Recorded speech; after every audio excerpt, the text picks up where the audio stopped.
singer that's too hard.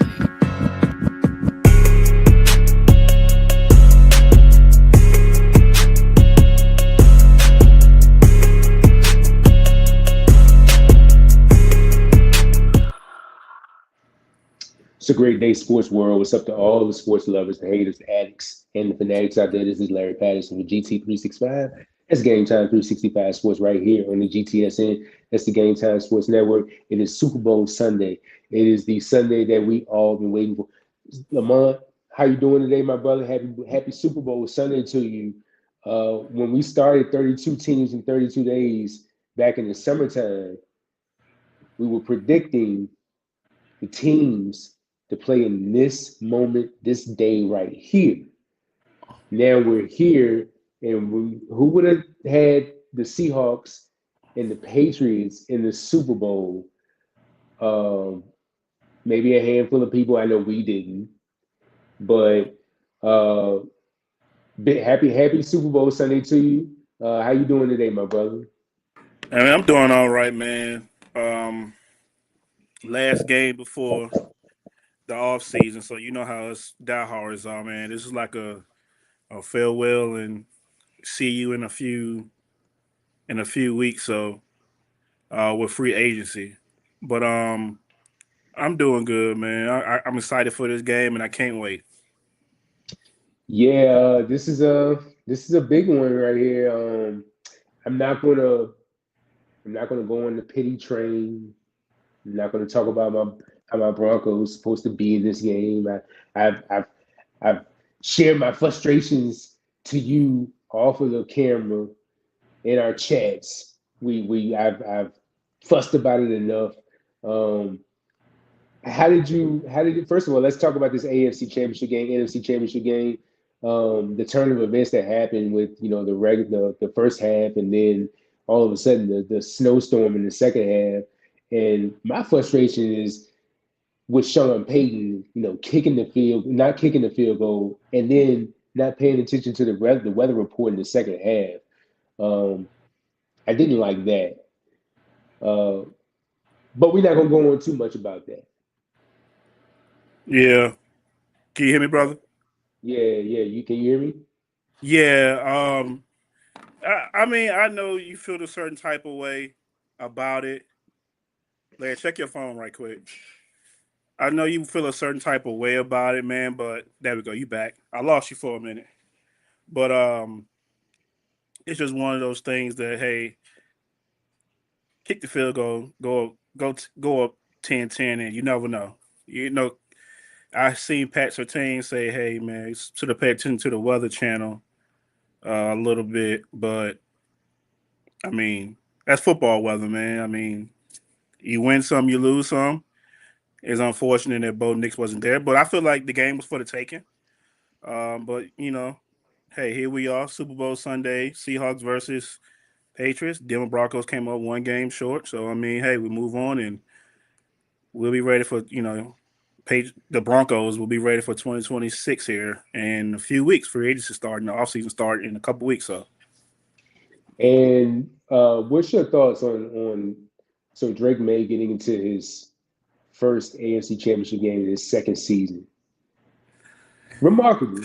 But then re- you re- got on the other side, Sam Darnold, and we've been talking about how his career has been resurging since the last season with the Minnesota Vikings. Now this season as the $100 million quarterback. Uh, who needs this game more? ooh, that's a good question. Who needs this game more? Mm, the easy thing for me to say Sam Darnold because Drake May will probably have more cracks at this thing getting there as young as he is. So I'm gonna say Sam. I'm gonna say Sam Darnold, man. Like because you can, we all know he was third overall pick back in 2018, 2017, 2018, whatever year that was, and he had a tumultuous career with the Jets. Didn't work out. Moved on twice. Carolina, San Francisco. Um, and he got labeled seeing ghosts, et cetera, et cetera. Then he played some good ball. Got picked up by Minnesota. Went 14-3. Had to collapse. in the playoffs last year, come back with, a Seattle team that took a risk on him by trading Geno Smith. And they said, Sam Darnold's our guy. And now you in the Super Bowl. You can right all those wrongs by just winning this one game. Um, Sam Darnold win this game. You can never say that he's not a champion. You can never take that from him for the rest of his life and the rest of NFL history. You will have to attach Super Bowl winning quarterback Sam Darnold, whenever you present him or announce him, whether that's tomorrow or 40 years down the road. You can never take that from him. So I think I think Sam Darnold needs this. For all the naysayers saying, "Hey, you're not that guy. You a waste of a pick," and it just goes back to me and you having a conversation about, hey, maybe it's not the right situation, but right time. It just wasn't the right situation for him back with the Jets. They thought he can be the savior, and he couldn't be that for them at a young age. He done had some experience, and seen some highs, some lows, some backup spot duty, and then got back on his feet. So, and this is remarkable. I mean, remember, I called him. I didn't think he can do this. So I will say Sam Darnold needs this a lot more, in my opinion, for not just for him, but for him and his legacy. And as far as Drake May goes, hey, he's 22, 23 years old, first AFC Championship game, first Super Bowl. It's not guaranteed that you'll be back, but the chances are that you have a better chance of getting back to the Super Bowl maybe once or twice before Sam Darnold ever gets there if he doesn't win this one. So I'll say Sam Darnold, my overall answer to answer your question. Well, not if Bo Nix is in that picture. I'm just gonna say that. But but I'm gonna go with Sam Darnold too. Just like you said, the road that he's been on from being drafted with the Jets, going to Carolina, San Francisco, Minnesota seemed like that would be a spot for him, but they went elsewhere, and then now he's here. Um, for the other first, so we said that we were going to go to the Super Bowl at the last segment of the game, and here we are talking about the Super Bowl right now. So first, new head coaching hires. We got Mike LaFleur uh, being hired by the Arizona Cardinals as the new head coach. Joe Brady stepping up, being promoted to the head coach from offensive coordinator for the Bills. Clint Kubiak for the Raiders. Todd Monken to the Cleveland Browns.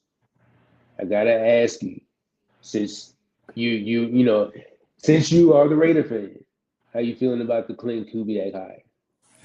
I feel good about it. The hire, especially what I know that's going to be attached to this hire with the number one overall pick and the presumably Fernando Mendoza. Everything is still up in the air, which is kind of scary because Raider Nation, hey, we promised something and then something gets snatched back. So I feel good about the hire. I've been watching some of his offense with the Seattle Seahawks, and he does a whole lot of zone run, little bootleg, play action. His daddy with the Shanahan's. We're not gonna go on long down the Shanahan tree, so we've exhausted that to all means. So For I'm another excited. show. Yes. Uh, I'm excited to see, what he does with this roster. He has a premier tight end in Brock Bowers. He has a top 10 pick in Ashton Jeanty as running back. He has some work to do with the offensive line, and the defensive line and defense in whole needs some help. So I'm curious to see what he brings, a new energy, a new voice, some hope, especially like I said again, I reiterate this. I don't think this hire happens without us having number one overall pick. So you can go and pick his guy, just like Sean Payton did with Bo Nix when he didn't have number one overall pick, but he had the opportunity to pick his guy once they got off the previous quarterback before Bo Nix. I can't think of who that was right now. I'm drawing a blank, but you got your guy, and he's 38 years old. He's a young coach, the youngest coach in the AFC West by like 20 some years. I think Andy Reid 70 something, Sean Payton 60 something, Harbaugh in his 60s, 70s. So he's a young guy. He's going to take his lumps and bruises as a head coach. You're going to lose some games. You're definitely going to lose some with the situation that we're in. If you're picking number one overall, you're a bad football team. So you got to be able to take what comes with that. And I'm excited to see who he brings over with him. From the Seattle staff. I know there's some rumors of the offensive line coach coming over, the quarterback coach coming over to be his OC. So yeah, man, we'll definitely find out on Monday morning, maybe after the Super Bowl, whether they win or lose. When they announce this head coaching hire as an official hire. So I'm excited. Draft coming up, free agency. There's some guys that I'm gonna be watching tonight that we can pluck off this team. Maybe they may be in Raider uniform next year, depending on how tonight goes. So hey, we'll see, man. We're gonna see. I gotta ask, what head coach? What number head coach is this? How old am I? We're in our mid-30s, right?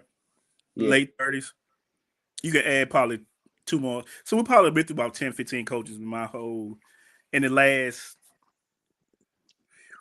20 years, probably 10, 15 coaches. And that's a problem.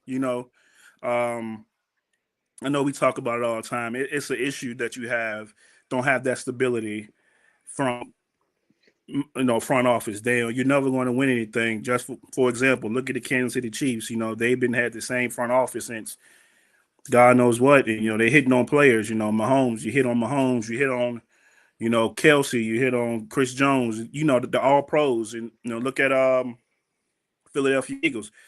Howie Roseman been there since Andy Reid, and he's just, they just been giving them chance, to create this roster. And when you have stability and you have comfortability in the front office, you start seeing, playing for AFC championships, playing in Super Bowls, and in playoffs. So until we get that down packed and have some stability, we're gonna be right where we are. But I think that's on the horizon, on the up and come. So keep my fingers crossed. And the thing about that, like we always talk about how the general manager and the head coach, the cycle is a constant revolving cycle, and just from these 10 organizations that hire head coaches this offseason, what's the patience level going to be like from all these teams? Like, is this a 1 year window? Is this a 2 year window? Like, how much patience is going to come into play here? For the Bills is one for me because you move on from Sean McDermott, who a coach who's got you more success than you had in recent years, and I understand it may come down to a game. I mean, hell, Andy Reid. I don't know exactly what Andy Reid's record was when he got fired from Philadelphia, but I think wasn't he over 500? Didn't he have a Yeah, good season that year? I think it was I think he was over 500. I just think it got stale, and I could be wrong. It got stale with the T.O. saga and Donovan McNabb, and it was just too much, man. And it was just time to move on because I don't think he got fired. I don't want to say he got fired. I think they Mutually parted ways. Mutually parted ways. Correct. I think that's what happened. Okay. So, is this how do you see do you see we're coming up with my question. Do you see this Bills promotion of Brandon not Brandon Bean, but what's the coach name? Joe Brady. Joe Brady. Do you see this as a plus? Like, do you see Josh Allen trending upward, or like depending on how the offseason process is as well, and that's for all teams. But standing right here on February 8th, where do you see this?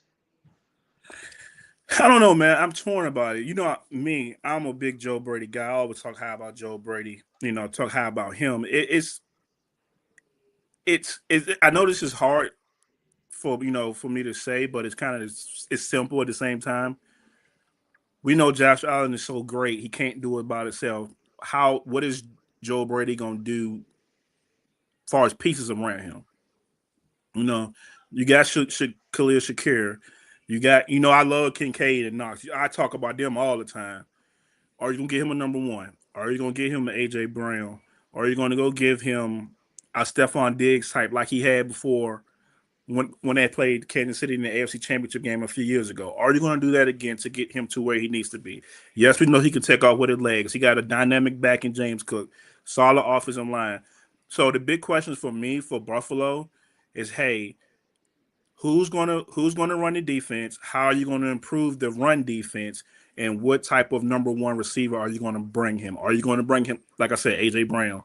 Are you going to reach out about Justin Jefferson? Because Justin Jefferson and Joe Brady had chemistry at LSU back when they won the national championship. He was the host. I think he was on that staff. Yeah, So I think it was offensive coordinator, I believe. I believe so. I could be wrong.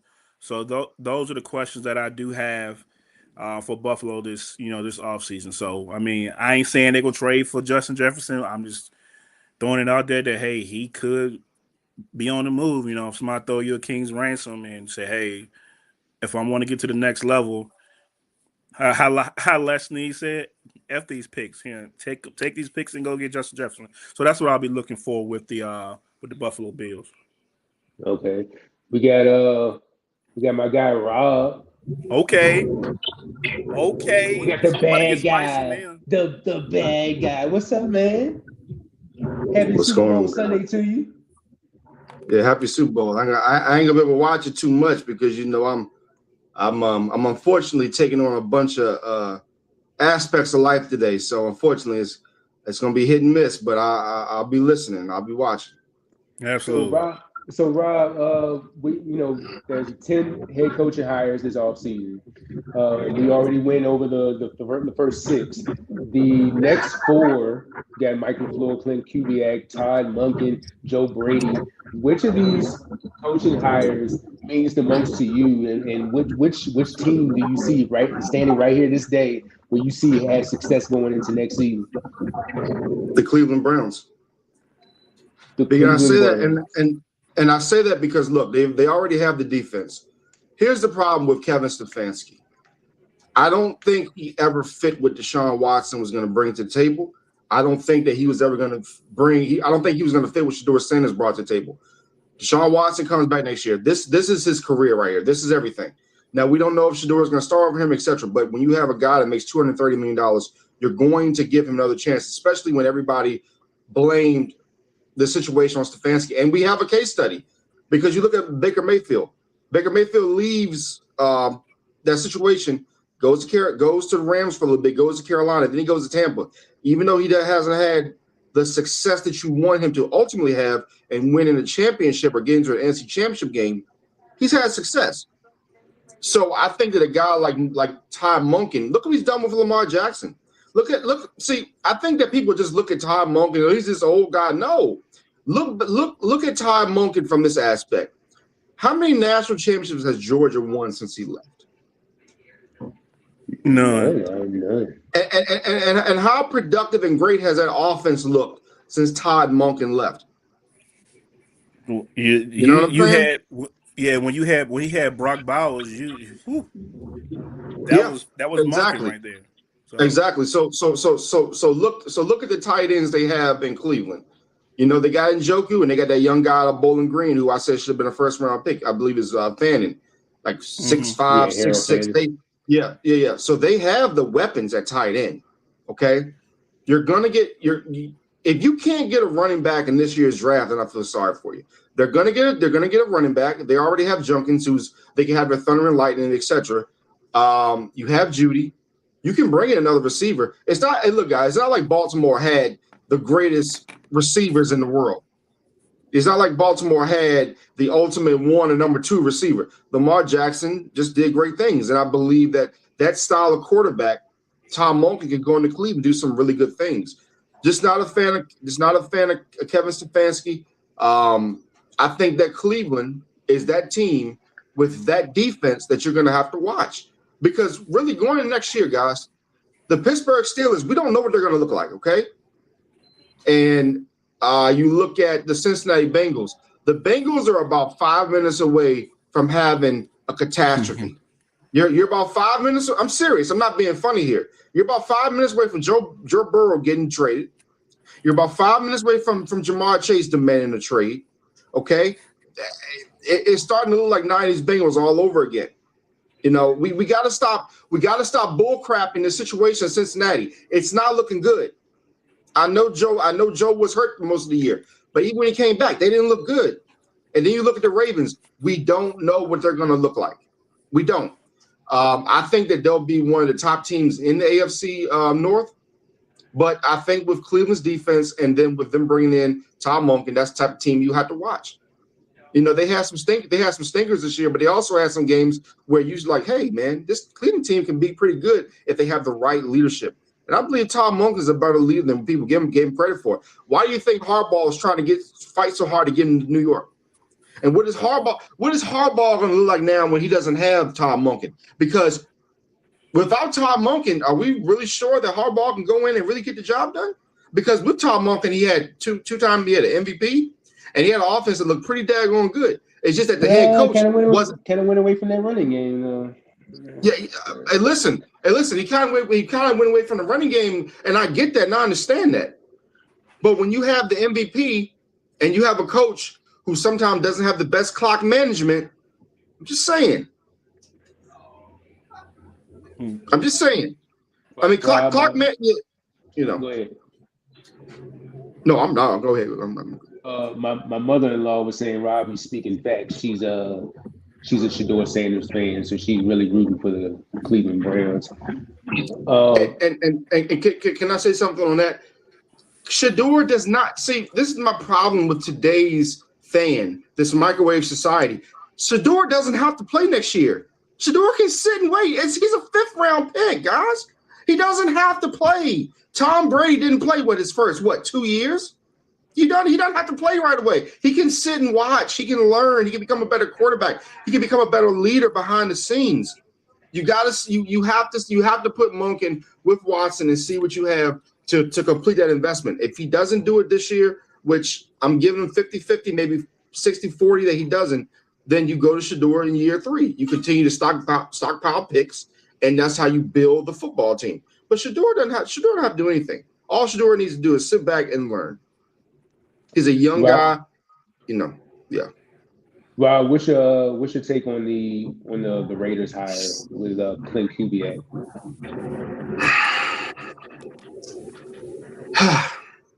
Listen, a lot of people are not going to like this. Clint Kubiak can be but the Raiders are going to. I know people think that this thing with Mendoza is a slam dunk. They need to think long and hard about this, because there are parts of Mendoza I really like, and then there are parts of Mendoza that scare me. So you have to think about who's behind you, right? And if you're Clint Kubiak, you have to think about this aspect. Are the Raiders going to go to the playoffs next year? No. Okay? You're building more for the future. But there's two aspects to this. Mendoza could go in there and he could get with Brock Bowers and they could tear the league up. But here's the other aspect. You know the Jets have a lot of picks. Do you trade back? Because see, for me, as much as I love Mendoza, I think if you bring Bain in there and you put him with Max Crosby for the next 5 to 6 years, you're looking at two of the most dominant defensive ends in the National Football League. And I have this theory about a Ferrari. I don't care how beautiful that Ferrari is. If it doesn't have a motor and doesn't have a transmission, it's just a beautiful outside. And that's what the Raiders are right now. The Raiders are Ferrari without the motor or the engine, without the motor or the transmission. They need to think long and hard, because if you bring Mendoza in there and he gets killed within the first 2 years, people start calling him a bust. You had an opportunity to get all those picks from the Jets. So I gotta go. I gotta go. I gotta chime in there. I'm going. Go ahead and finish off. Go ahead. But overall, I like the Clint Kubiak hire. It just needs to be done correctly. If they do it correctly, Clint Kubiak will have the Raiders in the playoffs within 2 years, and will have them in a possible AFC Championship game within 4 years. If they do it right, I'm telling you, listen, when you have Brock Bowers, if you cannot build a team that has Brock Bowers and build other parts around him, when the man had 100 catches, when there were no damn receivers, then what are we doing here? You might as well trade him in a couple of years. Don't waste his career. when you have a piece like Brock Bowers, if you cannot, and then you trade Jacoby Myers, which was a great piece. Look what he's doing in Jacksonville. So my biggest problem with the Raiders, guys, is management. They have to manage this correctly. They have to manage this with Clint Kubiak. If they can do that, they can be a good team within 3 to 4 years. But if they mismanage it, guys, this could have long-term effects that will haunt this team for the next decade. But go ahead, Amar. Yeah, I agree with you on some of your premise. I disagree with the Mendoza thing. You go ahead and take him. You got to take him. And you know just as well as I know, Rob and Larry, if you're sitting up there number one, right? What you take your quarterback. I'm not saying it's going to hit. I'm not saying it's going to be a grand slam or a slam dunk. You take that, and then you know just as well as I do, y'all, both of y'all fellas, you trading back, taking more picks. Yes, it gives you a better chance to hit on players, right? But if you don't swing, if you don't have that guy, because you can have Ruben Bain, you can have Caleb Downs, you can have Chris Jones, you can have whatever the case may be. But if you don't have that guy, that signal caller that can get you to where these two teams are playing today, then it doesn't mean anything, right?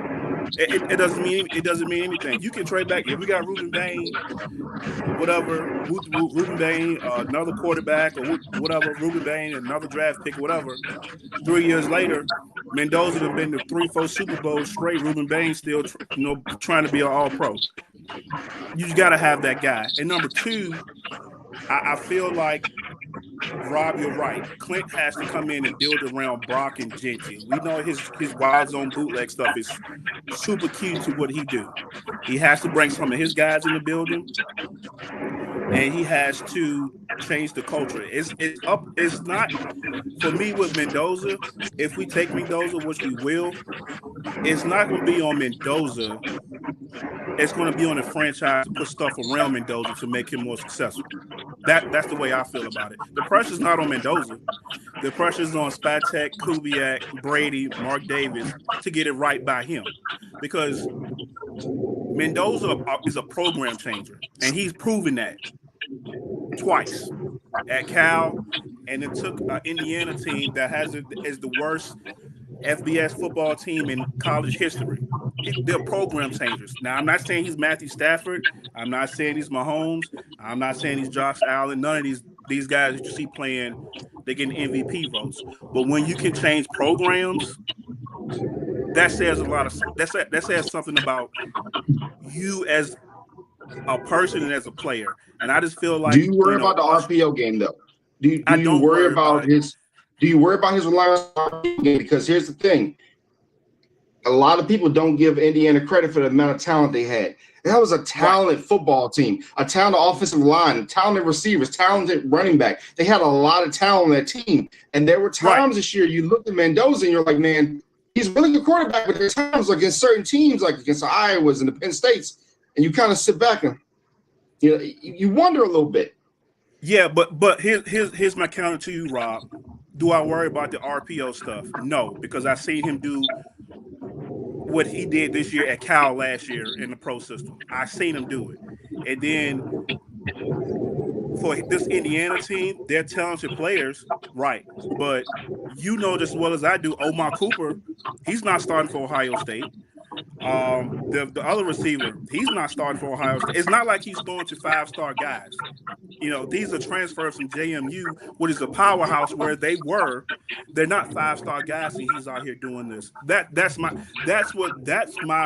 reassurance to say, hey, he's a program changer. Because if it's easy to say if he was throwing to a Carnell Tate or Jeremiah Smith, and we're seeing this, okay, all right, I would be concerned. But when you don't have a Carnell Tate or Jordan Tyson or Jeremiah Smith in your locker room, and you're throwing to guys that's going to be 2nd and 3rd, 4th round picks on Sunday in April, and you making plays like this, and you got the clutch in your system, I don't worry.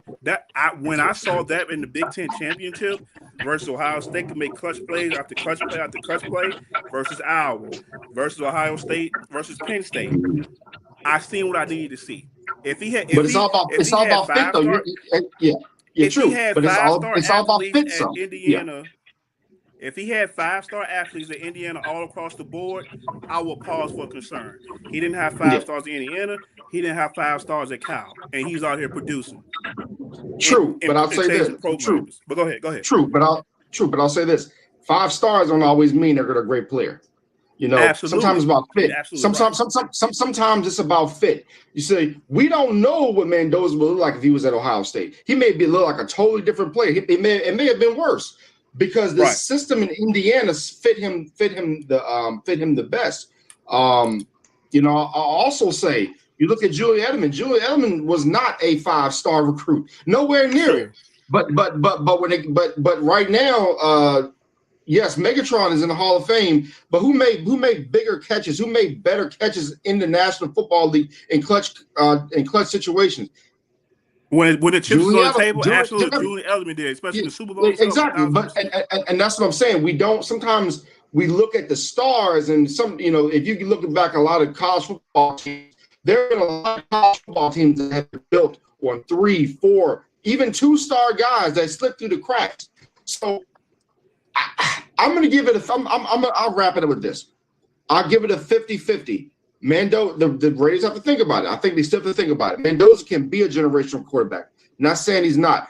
But if you have the opportunity to fleece the New York Jets, who historically have not done well with bringing a quarterback in and giving him the right situation, I would think about fleecing the New York Jets and getting a bunch of picks here to build that team. Overall, like I said, if they do it right with Clint Kubiak, this team will be better they'll be better than they'll be worse sooner or later. Because if you look at the AFC West, you know how I feel about Justin Herbert. You know I feel like I've told Larry this. People know I feel like he's going to get traded here sooner or later. He's going to be next Matthew Stafford with less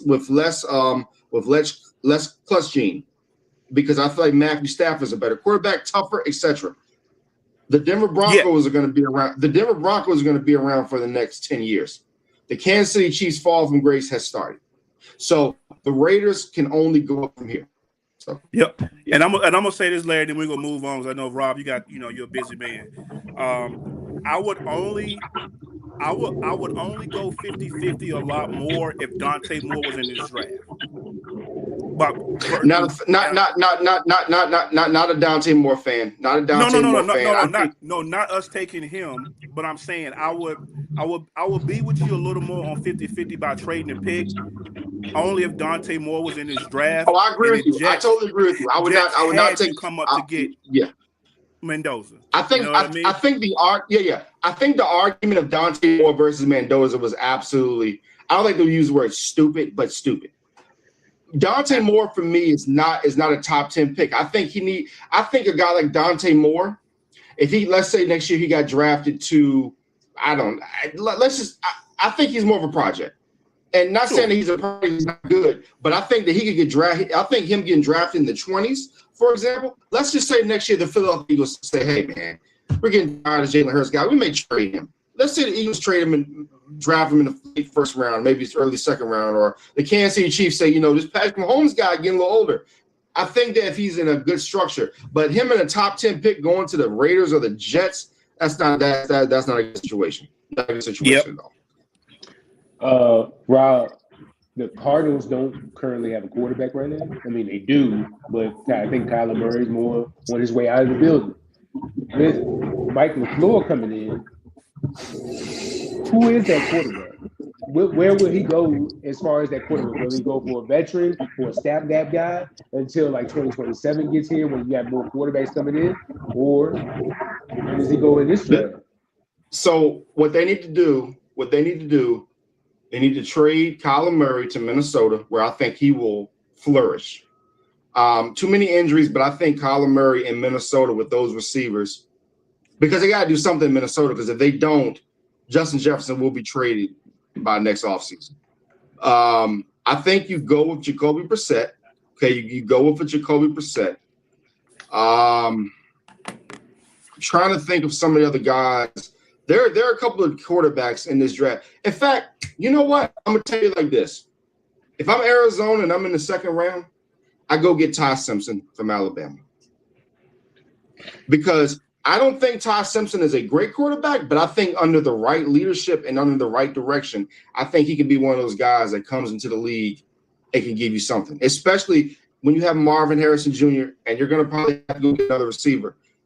The Cardinals guys were in a lot of football. See, the Cardinals were in a lot of football games last year. This team is not far away, and that defense is better than advertised. You predict them to do some big things this year. I do. But like I said, their ultimate issue is Seattle's not going anywhere. Okay, San Francisco got to the second round and they were an injury away from having to forfeit the season. And who's the other team? You got the Rams. The Rams. The Rams have what, $80 million in cap space, and Matthew Stafford's coming back. In fact, I'm going to go back to something I just talked about. Do you know where Dante Moore could go to? What would be absolutely sickening if he got drafted by the Rams. That's the spot he needs. He needs to pray to God that he goes. See, if Dante Moore goes to the Rams, that, my friends, is the best situation possible. See, I'm the opposite going into with next year. I think, and I think I told Larry. I said, and I know we're getting off the rails here, but we're gonna reel it back. I think Ty Simpson would benefit from getting drafted by the Rams. Not with that 13th pick, but with that bottom half of the first round, that 20th pick, that 29th pick. I worry about the pressure. Having to follow Matthew Stafford. That's everybody though. Everybody worried about Drake May following Tom Brady, and he go playing right here in 3 hours. So that's tomato to me. Yeah, but here's the big difference.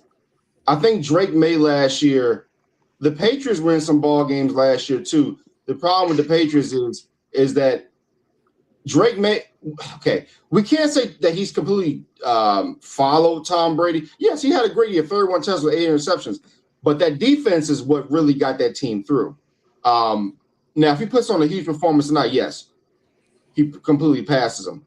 But going back to the question at hand, with LaFleur, it's going to be a process. It's going to take some time.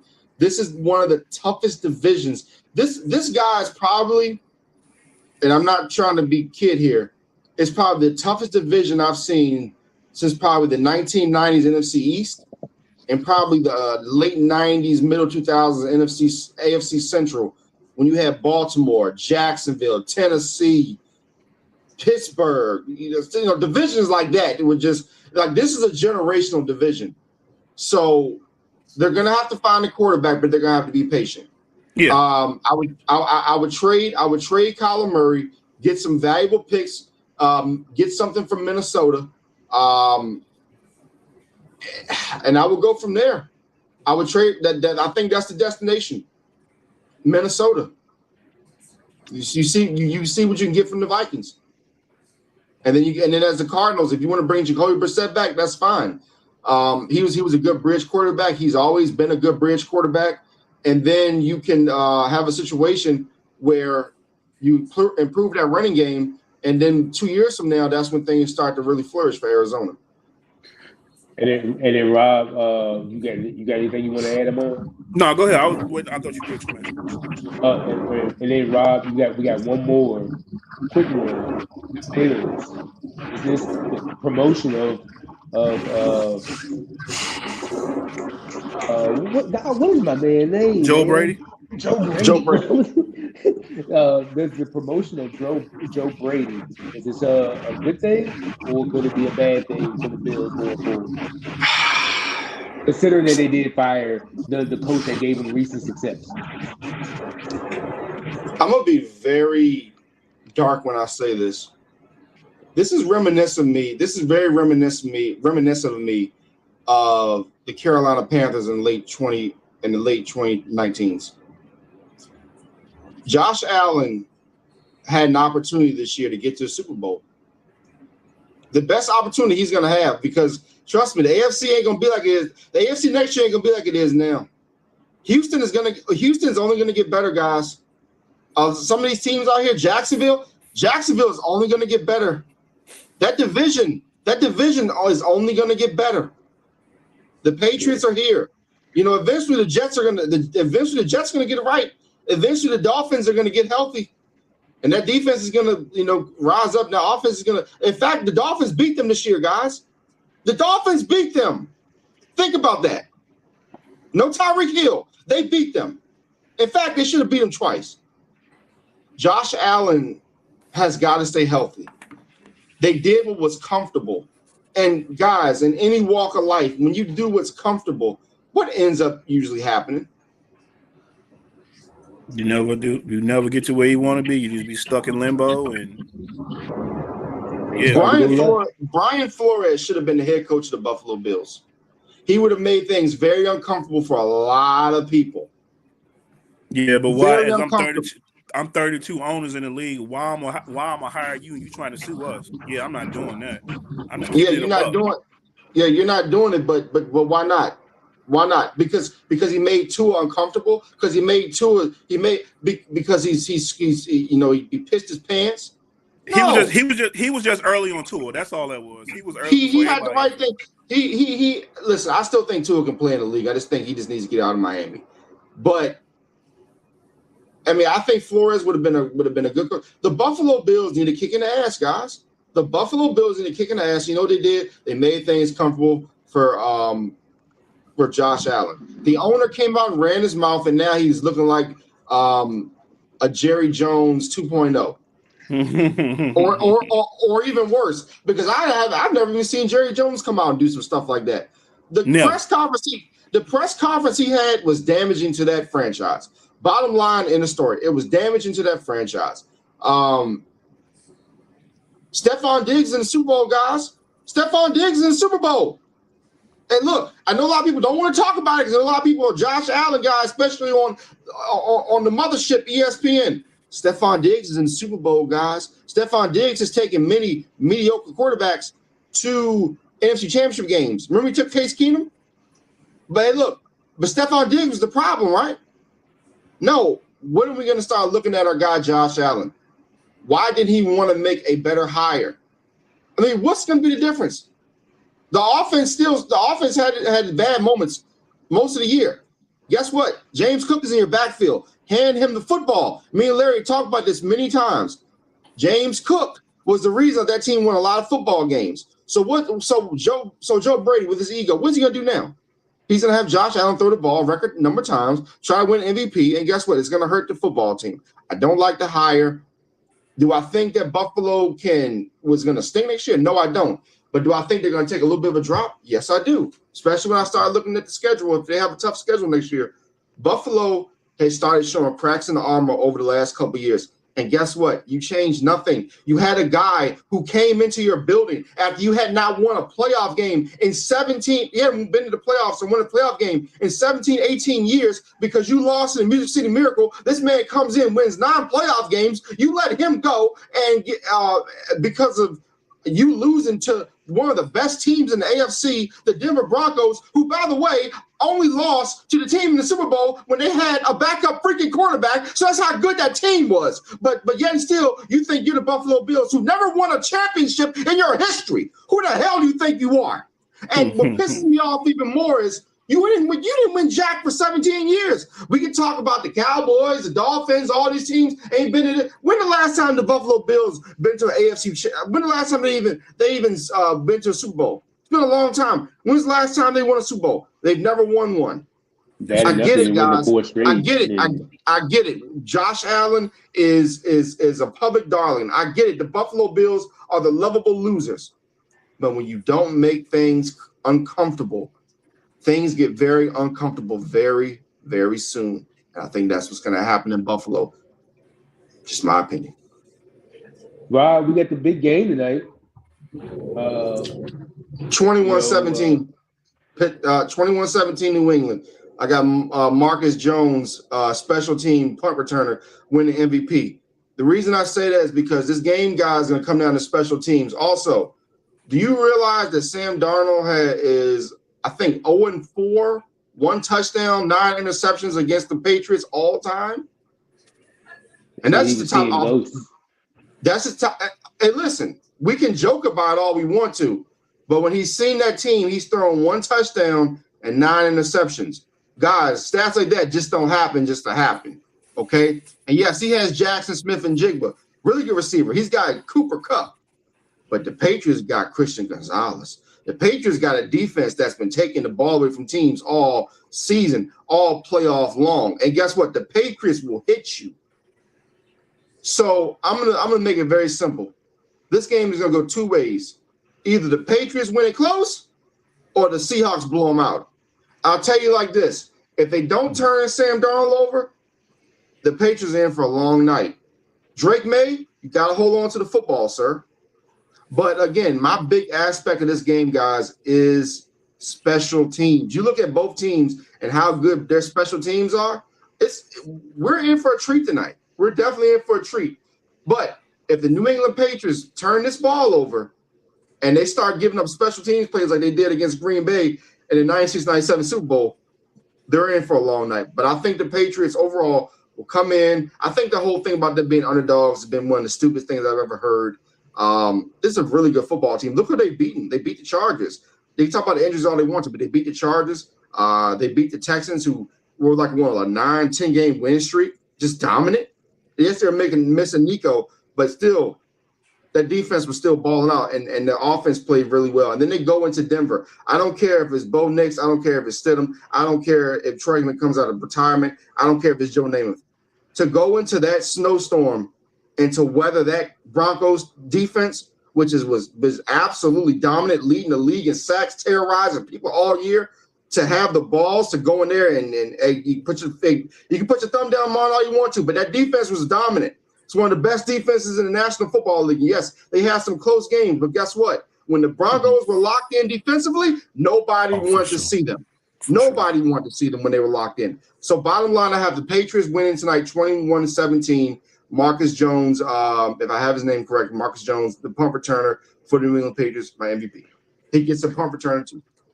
And I think that's where most of their criticism came from, because of, for one, the weak schedule that they had, and then with the Chargers, with the Texans, the CJ basically just giving them the game, and then with Denver and the liabilities that they were going through. So, Amon, how do you feel about the Patriots? All that they went through this season. Am I good now? Get me there? All right. I'm better? All right. So with all the things that they went through this year, is this a game where New England struggles, or whether they keep up with Seattle? Or how do you see this going? How do I see this game going? I'm kind of with Rob on 2 aspects. Either it's gonna be a close game, it's gonna be a blowout. But with the way I'm leaning, I think Seattle just gonna come in there and I think they're gonna come in and just take them out early. Because they're different. Seattle's different.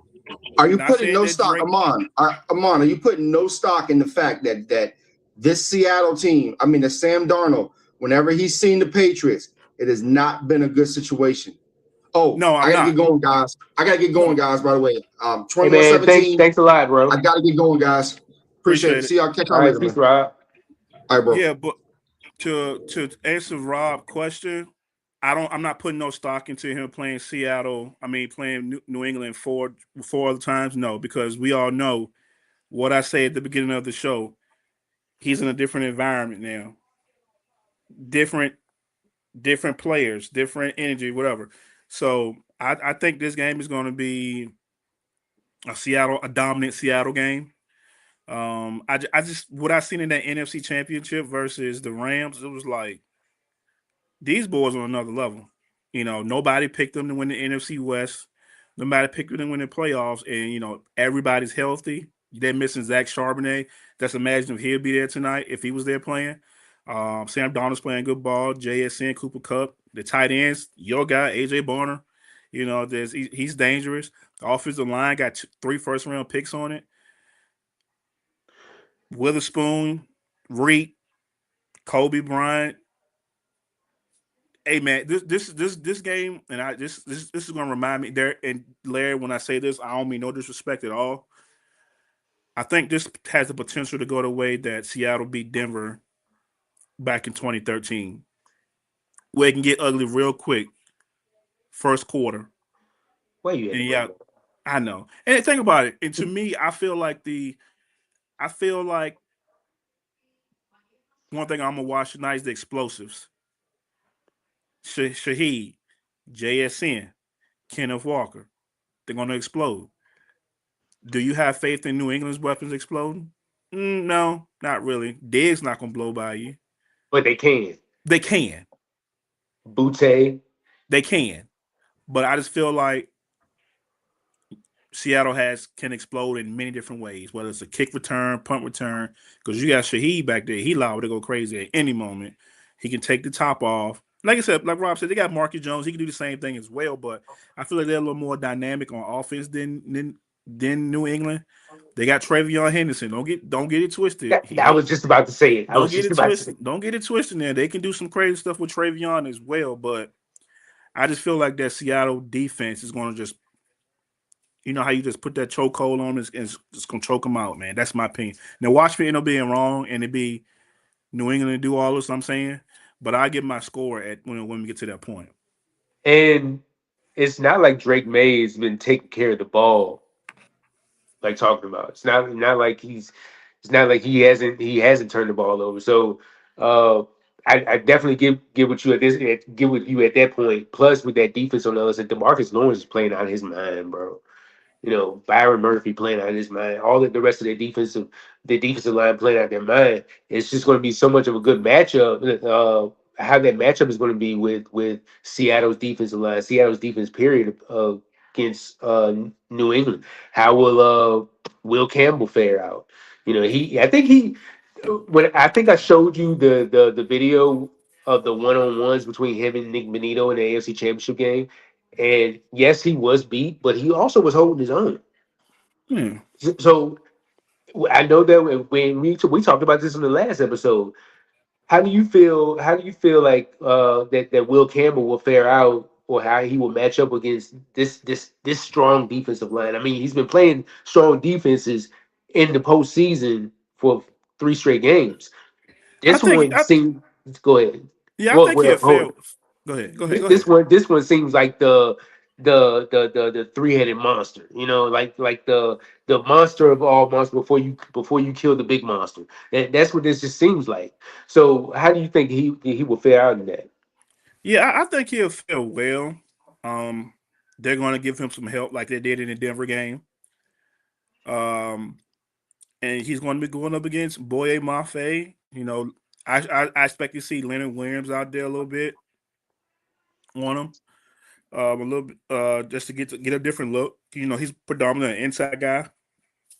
See him move out a little bit, and then DeMarcus Lawrence. You know, and been there, done that. He's been in big games. He's been in NFC Championship games. So I just think that front four, that motor is going to be ludicrous. And he's seen Denver front four 2 weeks before, so I think he'll be comfortable. But you still have to help Will Campbell out. You know, with game on the line, you're gonna make sure that you protect you guys, but you hide what you can hide, and not expose too much. And I think the quickest way to get to Drake May is to go through Will Campbell, and I think New England will scheme up something to where they can not stop it, but alleviate it and help them out a little bit. By the way, Drake May, one of the best quarterbacks in the league against the blitz. Chop you up. Yes, he will. And I mean, we were talking about those weapons. So like Travion Henderson, Ramondre Stevenson can do some damage as well. Whether out of the backfield, whether in the pass game as well.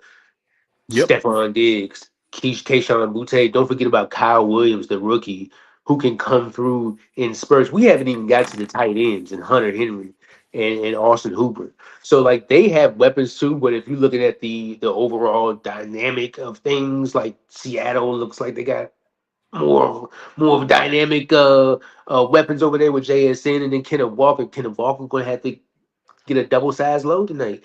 who's going to be that second back. You don't have Charbonnet there now. And then, like you said, we were talking about AJ Barner. He can come through.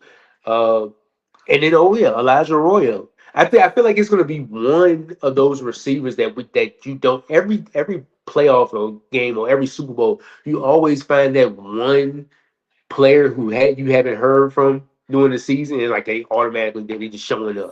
Like Jake Bobo. It's gonna be Jake Bobo tonight. It's gonna be Jake Bobo tonight. He's either gonna be Jake Bobo or either Mac Hollins. One of them gonna go crazy. One of them gonna have an impact play tonight. You just don't know who. To make your point about Elijah Arroyo, he's been quiet all year long. Second round pick, 6'6", been quiet. And what did I say the other day? Hey, they still got Jalen Milroe.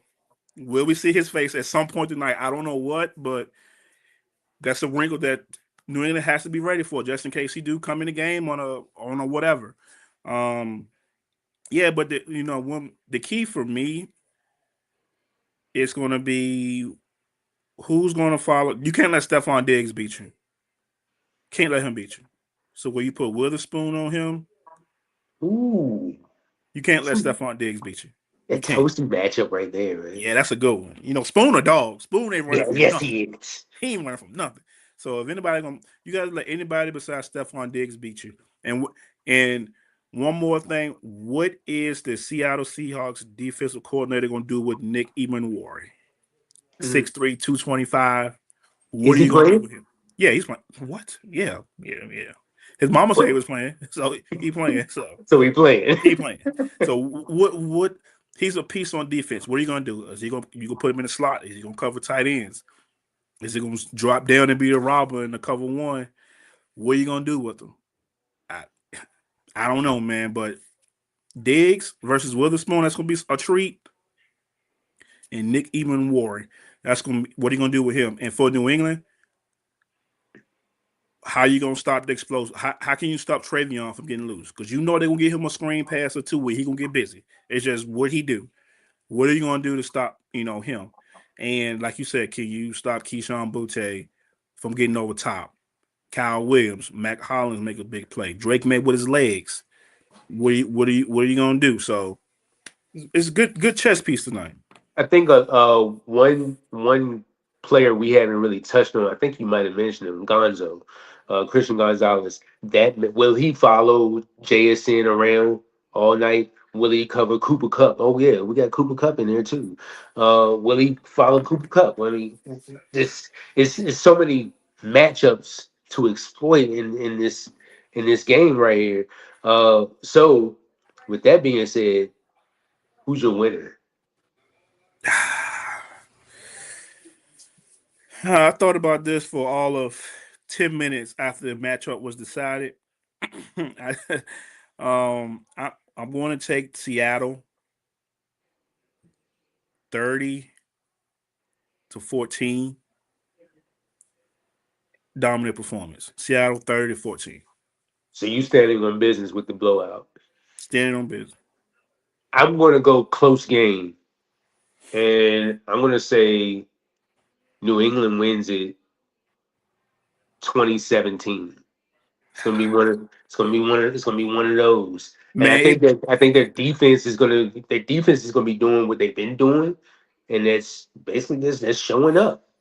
And I I hope think, not, man. huh? I hope not, man. you don't want a boring Super Bowl matchup, do you? Yeah, man. You remember that Rams and Patriots one was like 13-3? Like what? Like what we doing? We waited 2 weeks for this. You know what I'm saying? You couldn't even get past the 20-yard line, Jared Goff. Like what we doing? You couldn't get in the red zone. And you had Gurley, Robert Woods. Like what we doing? I hope we don't get one of them games. I'll be so pissed if we get one of them games. But yeah, man, just not that. Yeah, I think it's going to be better than what a lot of people think. Who is your Super Bowl MVP? Sam Darnold. If I'm gonna go and give him all his flowers for making the changes and adapting and going through the ups and downs and being the number 3 overall pick, getting criticized, if they win this game, I think he will be one of the reasons why I think he'll be the Super Bowl MVP. So I'm gonna go Sam Darnold. I think Clint is gonna for bias reasons myself, I think Clint's going to put on the show that he's going to put Sam in the right spot to not turn the ball over, and just spray the ball to his playmakers. So at the end of the night, Clint Kubiak, who is the new Raiders head coach, unofficial, he will enter the 2026 season as a Super Bowl champion, Super Bowl offensive coordinator, head coach in the Las Vegas Raiders. That's what you're saying? Yes. Okay. And it's not even no. Just because we hired them, I'm rooting for them. Yeah, a little bit, but if you've been watching this offense, bro, he be throwing some stuff at you that you might not prepare for. And you know which tree he come under. You know who his daddy is. His daddy's a Super Bowl winning head coach. You know who his daddy played for. You know who his daddy coached under. I just think he's just up here. He got us this. Yes, he did get y'all that. So I can't even be upset. Want to hear my Super Bowl MVP? Yeah, go ahead. Travion Henderson.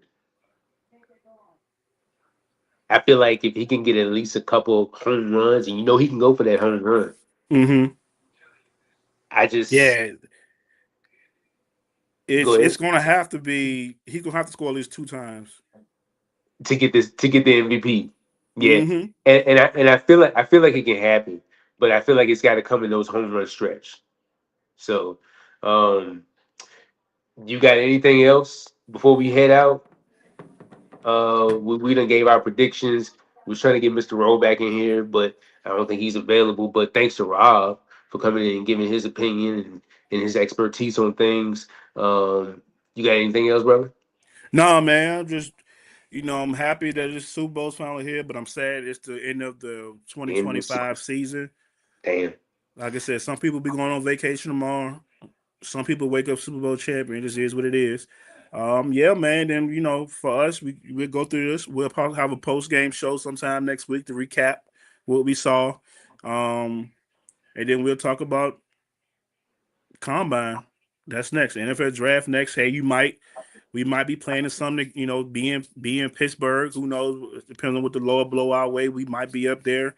Who knows, man? But for me, it's my favorite time of the year outside of seeing Santa Claus come. But I'm happy. And if we don't make it up to Pittsburgh this year, they come to DC next year. We're gonna be there. Even better. Sure. We definitely gonna be there. For sure. Everybody put your Super Bowl picks in the comment section. Let us know who you think is going to win, who's going to get Super Bowl MVP.